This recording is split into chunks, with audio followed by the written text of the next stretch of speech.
Bonjour les enfants, bonjour à tous. Nous sommes cet après-midi, les 15 heures et c'est ensemble que nous allons étudier et voir ensemble la suite de l'histoire de Pessah. Alors nous en étions au moment où, en fin de compte, nous sommes arrivés dans le désert du Sinaï et nous allons nous rapprocher du mont Sinaï pour recevoir la Torah.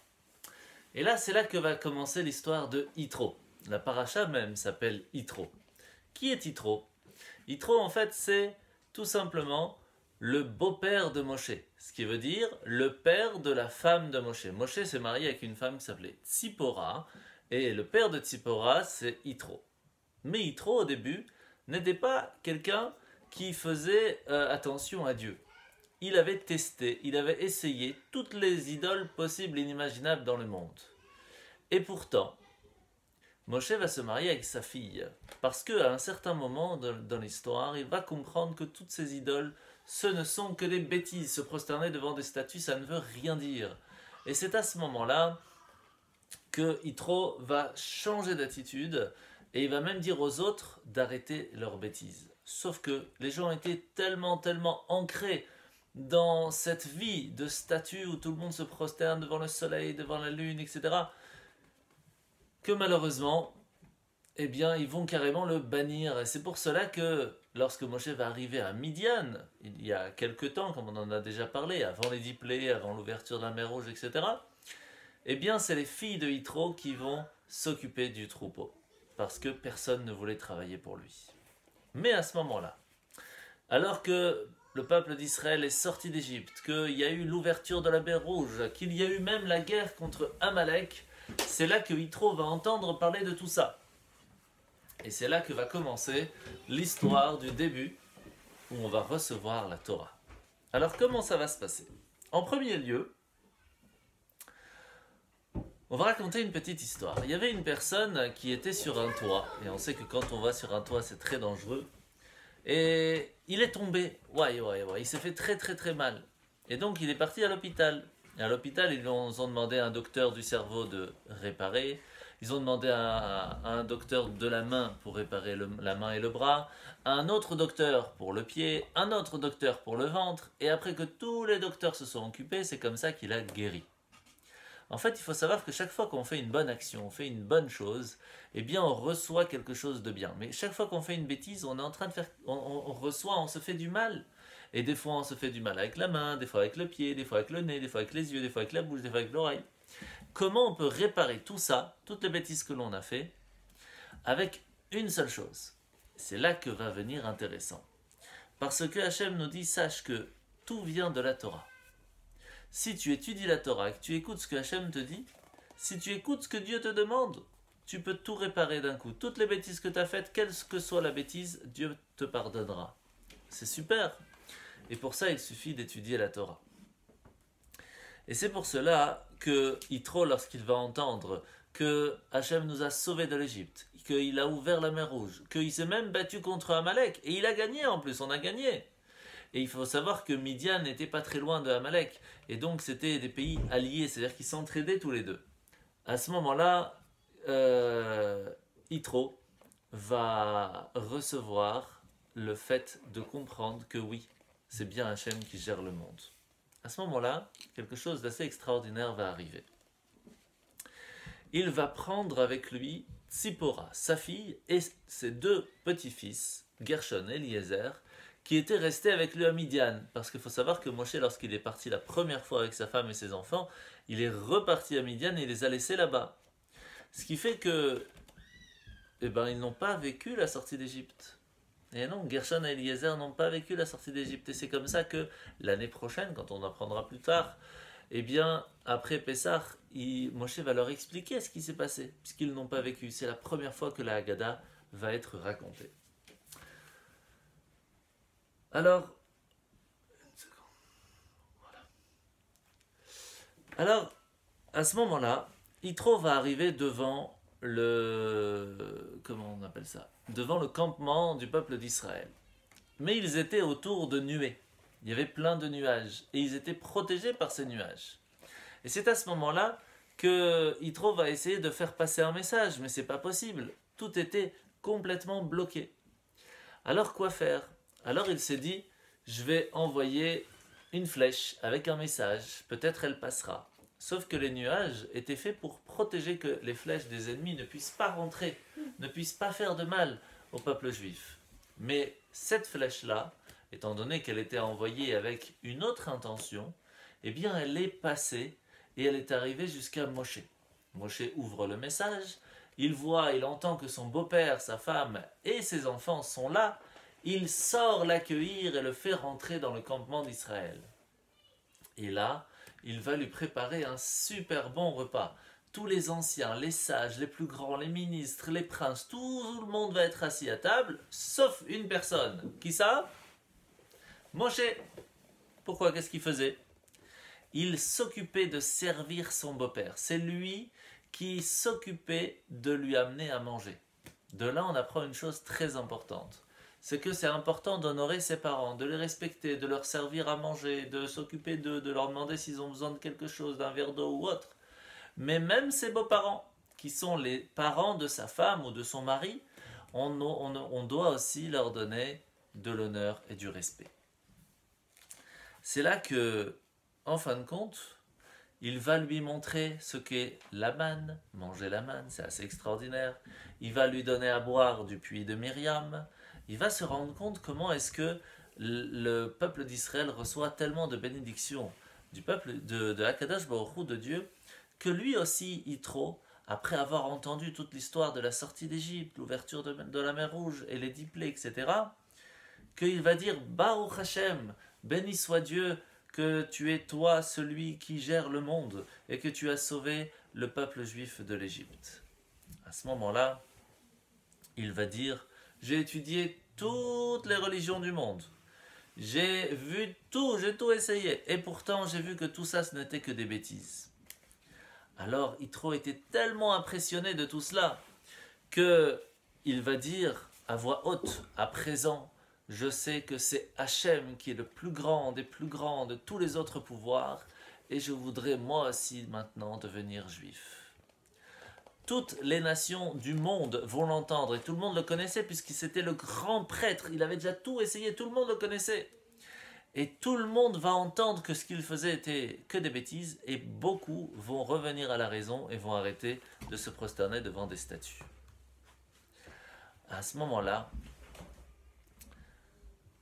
un miracle spécial va se faire. Parce que normalement, tous ceux qui reçoivent la manne, c'était le peuple juif seulement. Et ça ne venait que pendant la nuit pour que le matin, les gens puissent manger. Et spécialement du ciel va tomber un petit morceau de manne juste pour Yitro, pour lui montrer que sa conversion, le fait qu'il est devenu juif, a été accepté par Dieu. Puis Yitro va rester un petit peu avec le peuple juif pour voir un petit peu comment ça se passait.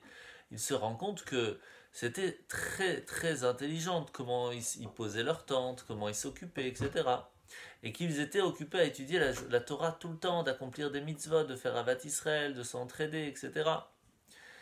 Mais, à un certain moment, il voit que plein de gens vont voir Moshe qui est assis, et il répond à leurs questions, une par une, et que tout le monde vient et pose des questions pour comprendre la Torah, pour savoir quoi faire dans tel cas, lui il a trouvé ça, l'autre il s'est cassé ci, l'autre il lui doit de l'argent, etc. Et c'est là que Yitro va dire à Moshe, mais Moshe, qu'est-ce que c'est? Eux ils restent debout, toi tu es assis. C'est quoi? Tu leur apprends la Torah, mais il dit, ça va pas comme ça. Il dit pourquoi? Il dit, mais parce que tu prends trop de charges. Il faut déléguer. Il faut donner aux autres la possibilité de t'aider. Tu peux pas rester comme ça. Voilà ce que tu vas faire. Tu vas trouver des gens avec une qualité forte. Des gens vraiment bien. Mais attention, voici les qualités qu'il faudrait avoir. La première chose, qu'il soit un Ishraïl. Ça veut dire quelqu'un qui est profondément versé dans l'étude de la Torah. Quelqu'un qui connaît vraiment bien la Torah, mais qui est déjà riche, qui a déjà assez d'argent pour ne pas que quelqu'un puisse lui dire « Voilà, prends de l'argent comme ça tu me dis ce que j'ai envie d'entendre. » Non. Donc ça doit être quelqu'un de dynamique, une personnalité gentille, bien, qui va montrer l'exemple. La deuxième chose, c'est qu'il soit aussi un Iré Elohim. C'est-à-dire qu'il a la crainte du ciel. Pour qu'il puisse juger exactement ce que Hachem attend de lui, il faut qu'il ait la crainte du ciel. C'est important, qu'il n'ait pas peur de Dieu, mais qu'il ait la crainte de Dieu. La troisième chose, très importante, Ish Emet, qu'il soit un homme vrai, un homme de confiance, que on peut, quand il dit quelque chose, il va le faire, un homme de parole, c'est important. Mais aussi un sonné betza. Pour lui, il n'aime pas l'argent, c'est pas quelque chose qui l'attire tellement. Et à ce moment-là, il ne pourra pas se laisser corrompre et ce sera un juge qui sera très bien. Alors Yitro va dire à Moshe, choisis des hommes de toutes les qualités que je t'ai dites.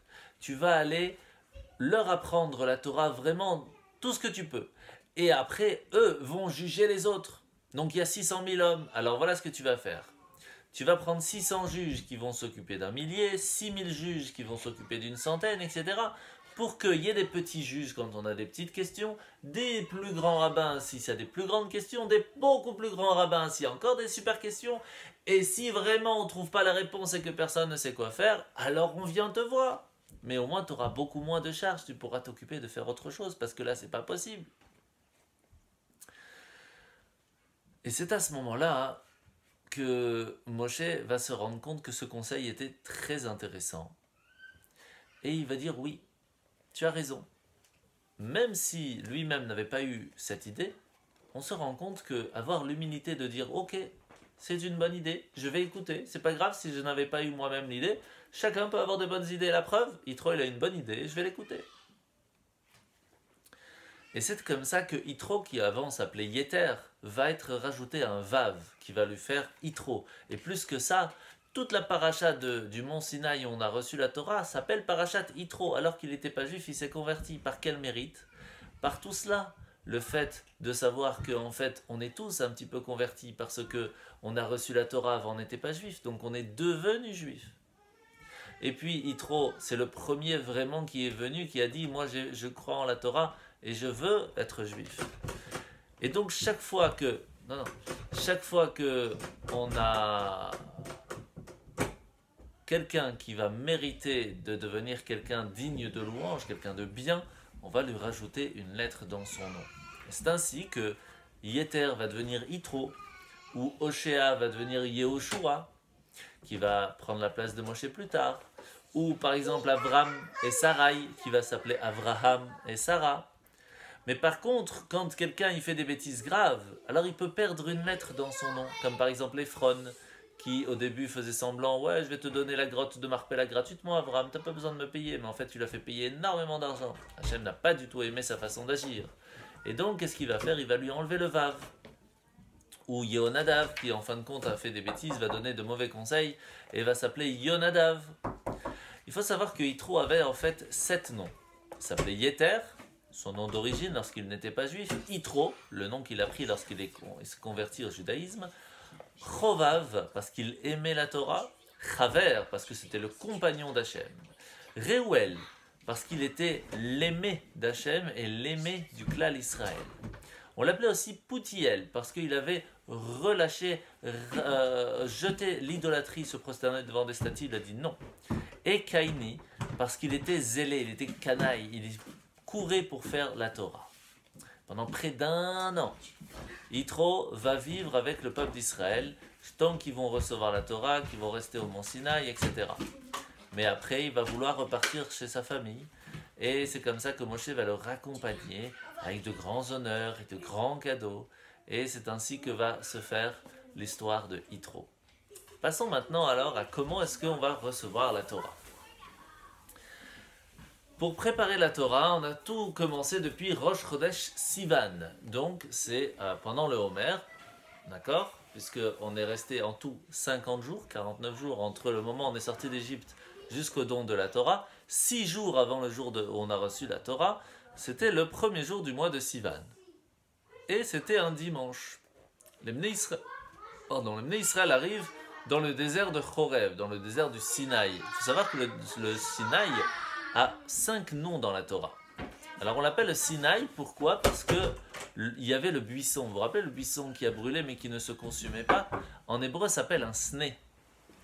Il y a aussi un tzin. Tzin, c'est parce qu'on a reçu les 10 commandements. Tzin, ça vient du mot mitzvah. Kadesh, qui veut dire sanctifié, on a été sanctifié. Kedemot, c'est aussi une allusion à la Torah, Parce que tout vient de la Torah, du mot Kedem, tout vient depuis la Torah qui a été créée même avant le monde. Et Paran, aussi parce qu'après Matan Torah, on a eu beaucoup d'enfants qui viennent du mot Parou, on s'est multiplié. Alors, pourquoi est-ce que Hachem n'a pas donné la Torah dès qu'on est sorti d'Égypte? Pourquoi il a attendu un petit peu? En fait, imaginez un petit peu qu'un enfant il tombe malade en plein milieu de l'année et que les professeurs ils lui demandent de revenir à l'école. Mais le papa il dit au professeur non, pas tout de suite. Il était tellement fatigué qu'il a besoin de se reposer un petit peu, tellement c'était difficile, et après il retournera à l'école. Ben là c'est un petit peu la même chose. Le peuple juif venait de sortir d'Égypte. Et ils étaient très fatigués, c'était très difficile en Égypte. Et c'est pour cela que, après qu'ils sont sortis d'Égypte, Hachem leur a dit, je ne vais pas vous donner tout de suite la Torah. D'abord, reposez-vous, tranquille, il y a l'ouverture de la mer Rouge, vous allez bien manger, vous allez vous reposer. Et après, je vais vous donner la Torah. Chaque chose en son temps, pas tout d'un coup. Et c'est comme ça que, en fin de compte, Hachem va nous donner plein de cadeaux, que ce soit la manne, le puits de Myriam, etc. Et c'est en fait plein de cadeaux pour nous préparer à recevoir la Torah. À partir de là, lorsqu'on est arrivé donc au mont Sinaï, le 3e jour, eh bien, Hachem va demander à Moshe de monter au mont Sinaï. Il va lui donner les instructions de ce qu'il fallait faire pour recevoir la Torah. D'abord, de préparer et de parler aux femmes avant de parler aux hommes. De leur expliquer ce qu'il y allait avoir dans la Torah. Et c'est pour cela que les femmes aussi deviennent bat mitzvah à 12 ans, alors que les garçons deviennent bar mitzvah plus tard, à 13 ans, parce qu'ils sont plus mûrs bien avant les hommes. Les femmes aussi ont été distinguées parce que c'est à eux qui ont cet effort plus difficile de devoir transmettre le cœur de la Torah, l'éducation, à leurs enfants. Et ça, c'est quelque chose qu'il fallait tout d'abord faire, parce que le plus important, c'est l'éducation de ses enfants, de pouvoir transmettre. C'est pas facile. La troisième chose, c'est que aussi, vous vous rappelez que quand Adam et Chava, Adam et Ève ont été créés, il a donné la mitzvah de ne pas manger le fruit interdit à Adam, puis à Chava. Et malheureusement, ils ont mangé. Donc il s'est dit, peut-être on va essayer l'inverse. D'abord, on va donner à la femme, puis après à l'homme. Et on espère maintenant que ça va fonctionner. Et bien sûr, c'était un grand honneur pour les femmes de recevoir d'abord la Torah avant les hommes. Mais pourquoi? Parce que les femmes, c'est grâce à eux qu'on est sorti d'Égypte. Et oui, mesdemoiselles, on est sorti d'Égypte parce que les femmes ont eu confiance en Dieu. Ils ont dit, on va prendre les tambourins avec nous parce qu'on sait qu'Hachem va nous sauver. Le fait même de nous avoir protégés, de nous avoir eu la foi, la confiance, la émouna, eh bien, on méritait d'être les premiers à recevoir la Torah. C'est comme ça que Moshe va dire à tout le peuple juif, ça y est, maintenant nous sommes arrivés au mont Sinaï, Hachem va bientôt nous donner la Torah. Et sachez que tous les Bnei Israël, vous êtes tous, toutes, hommes, femmes et enfants, des Kohanim. Tous, vous êtes nation sainte, tous. Alors pourquoi il n'y a que des gens qui sont Kohen et d'autres qui sont Lévi et d'autres qui sont Israël? Parce que malheureusement, le peuple juif va participer au veau d'or un petit peu plus tard, comme on va raconter. Et donc on va perdre le fait que tout le monde pouvait être Kohen. Mais ceux qui n'ont pas participé au veau d'or, comme la tribu des Lévi, eux vont être des Lévi et les enfants de Aaron des Kohanim. Hachem va dire à Moshe, je vais venir te parler dans un nuage épais. Et c'est ainsi que tu vas mettre des limites à côté du mont Sinaï pour que personne ne puisse s'approcher, que les gens ne puissent pas toucher même la montagne, sauf les anciens, les sages qui eux peuvent monter un petit peu, Yehoshua un petit peu plus, parce que c'est ton élève qui va te remplacer plus tard, mais sinon, on ne peut pas monter au mont Sinaï. Vous vous rappelez pourquoi est-ce que les anciens, les sages, les grands princes n'ont pas pu monter au mont Sinaï avec Moshe? C'est tout simple. Rappelez-vous quand ils sont arrivés devant le palais de Pharaon, ils ont eu tellement peur des lions, des gardes et tout, et de Pharaon, qu'ils n'ont pas voulu rentrer au palais avec Moshe et Aaron. Comme ils n'ont pas voulu rentrer là-bas, ils n'ont pas pu monter non plus au mont Sinaï. Et en fin de compte, les Juifs, ils ont dit, mais nous, on veut vraiment attendre de Hachem la Torah. On veut recevoir les 10 commandements directement de toi. Mais en fin de compte, ça va pas être si facile comme on va le voir. Tôt le matin du quatrième jour, Moshe va retourner sur le mont Sinaï pour dire à Hachem ce que les Juifs voulaient. Qu'ils avaient accepté de rester au pied de la montagne, mais qu'ils voulaient que Dieu descende sur la montagne pour leur parler. Et ce jour-là, alors, Moshe revient et leur dit, ok, pas de problème, il va falloir vous préparer pour Matan Torah. Pour recevoir la Torah, on ne fait pas ça comme on veut. Il faut se laver les vêtements, se purifier pendant 2 jours, 3e jour. Les hommes et les femmes, chacun de son côté, va se préparer différemment. Et c'est comme ça que, même si Hachem avait demandé 2 jours de préparation, Moshe va leur dire de faire 3 jours, pour que le Shabbat soit vraiment comme il le faut. Parce que c'est quand on est arrivé à Shabbat qu'on a reçu la Torah. C'était le 6 du mois de Sivan. Alors avant Matan Torah, Hachem va aussi faire quelque chose d'assez magnifique. Pourquoi? Parce que les anges vont dire à Hachem, mais regarde, tous ceux qui sont là, les Juifs qui sont sortis d'Égypte, ils sont tous malades. Et quoi, c'est eux qui vont recevoir la Torah? C'est pas possible. Donne la Torah à leurs enfants plus tard. Hachem va dire non, c'est eux qui sont sortis d'Égypte, c'est eux qui vont recevoir la Torah. Alors qu'est-ce qu'il a fait? Quelque chose d'assez magnifique. Il a guéri tout le monde, tout le peuple juif a guéri à ce moment-là. C'est pour cela que ce jour-là, on a une grande force de pouvoir guérir. On espère qu'Hachem, il va tous nous guérir pour qu'on puisse être en bonne santé et recevoir la Torah encore une fois avec Mashiach Tzidkenu. Alors il fallait bien sûr choisir une montagne pour pouvoir recevoir la Torah. Cette montagne va être choisie par qui? Par Dieu. Mais les montagnes vont discuter entre elles. Moi, je suis la plus grande montagne, moi, je suis la plus petite montagne, moi, je suis la plus jolie montagne et tout.